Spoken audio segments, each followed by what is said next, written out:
साथ आशुतोष भी हैं, वकील हैं। आशुतोष, जिस तरीके से अब कोर्ट ने कहा है कि 3 महीने के अंदर अंदर जातीय भेदभाव वाले प्रावधानों को बदलना होगा, अब सभी जेलों में ये आदेश की कॉपी भी, जितने भी जेल हैं जहां पर ज्यादातर जगहों पर पहुंचा दी गई है। अब ऐसे में अगर हम कानूनी तौर पर ये जानना चाहें आशुतोष, 3 महीने का जो वक्त दिया है, क्या आपको लगता है अगर मान लीजिए बहुत सी जेलों में, जैसे वर्तिका ने भी बताया कि ऐसा नहीं है, कई बार ये देखा जाता है कि जो रूल होता है उसके हिसाब से कैदियों की खुद की चॉइस भी हो जाती है, और सुनील गुप्ता जी ने भी ये कहा अगर ये फॉलो नहीं होता है तो फिर कानूनी तौर पर इसको किस तरीके से लिया जाएगा? देखिए, सुप्रीम कोर्ट ने जो है एक पीआईएल जो फाइल किया गया था उसको सुनते हुए ये डिसीजन लिया कि जो आर्टिकल हमारा जो है 14, 15, 17, 21, 23 इनका जो है क्लियर जो है एक तरह से वायलेशन हो रहा है, जो कि फंडामेंटल राइट्स जिसमें दिए गए हैं सिटीजन्स को। तो अगर हमारे जो सिटीजन्स जो कि आजाद हैं, जब उनके साथ जो है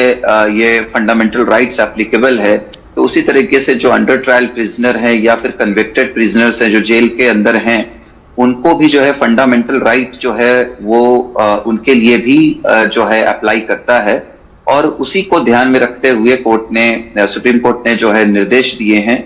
स्टेट्स को और यूनियन टेरिटरीज को कि 3 महीने के अंदर जो आपका मैनुअल है उस मैनुअल में आप बदलाव कीजिए। जैसे बहुत सारे स्टेट्स के अपने अपने मैनुअल्स हैं जिसमें इस तरीके का प्रावधान एक तरीके से बना हुआ है जो कि अनकॉन्स्टिट्यूशनल है, और रजिस्टर्स भी बनाए गए हैं जिसमें उनको अपनी जाति लिखनी होती है, कास्ट बताना होता है। तो इन सब को जो है बंद करने के लिए सुप्रीम कोर्ट ने बोला है। और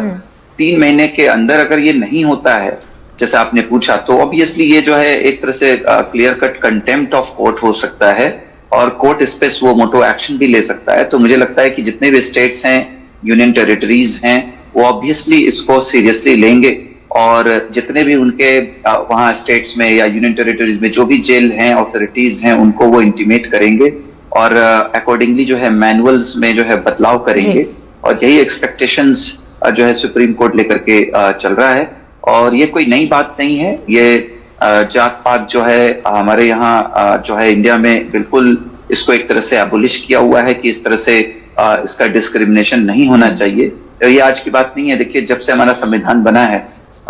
1950 से जो है इसको उसी तरीके से सुप्रीम कोर्ट ने देखा है कि इसका कहीं पे भी वायलेशन नहीं होना चाहिए। तो इस तरीके के जो है डायरेक्शंस हैं, और सुप्रीम कोर्ट का ऐसा मानना है कि जो प्रिजनर्स हैं, चाहे वो अंडर ट्रायल हों या फिर कन्विक्टेड भी हो गए हों, उनको भी डिग्निटी से जीने का उनका हक है। उनको भी सम्मान, जो उनका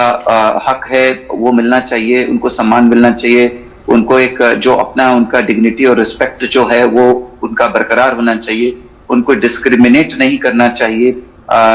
जो है जेल के अंदर कि आप इस जाति के हो, आप उस जाति के हो, आपको ये काम करना है या आपको वो काम करना है, आपका ये रोल एंड रिस्पॉन्सिबिलिटी जो है जाति के हिसाब से तय होगा। तो कहीं ना कहीं जो है सुप्रीम कोर्ट ने इसको बहुत सीरियसली लिया है इस पीआईएल को, और पहले भी इस तरीके के जो है बातें उठी थी और केंद्रीय सरकार ने भी इस पे काम किया है। और मुझे लगता है कि सुप्रीम कोर्ट ने उसी राह पर जो है फर्दर जो है डायरेक्शंस दिए हैं कि इसको फॉलो किया जाए। जी।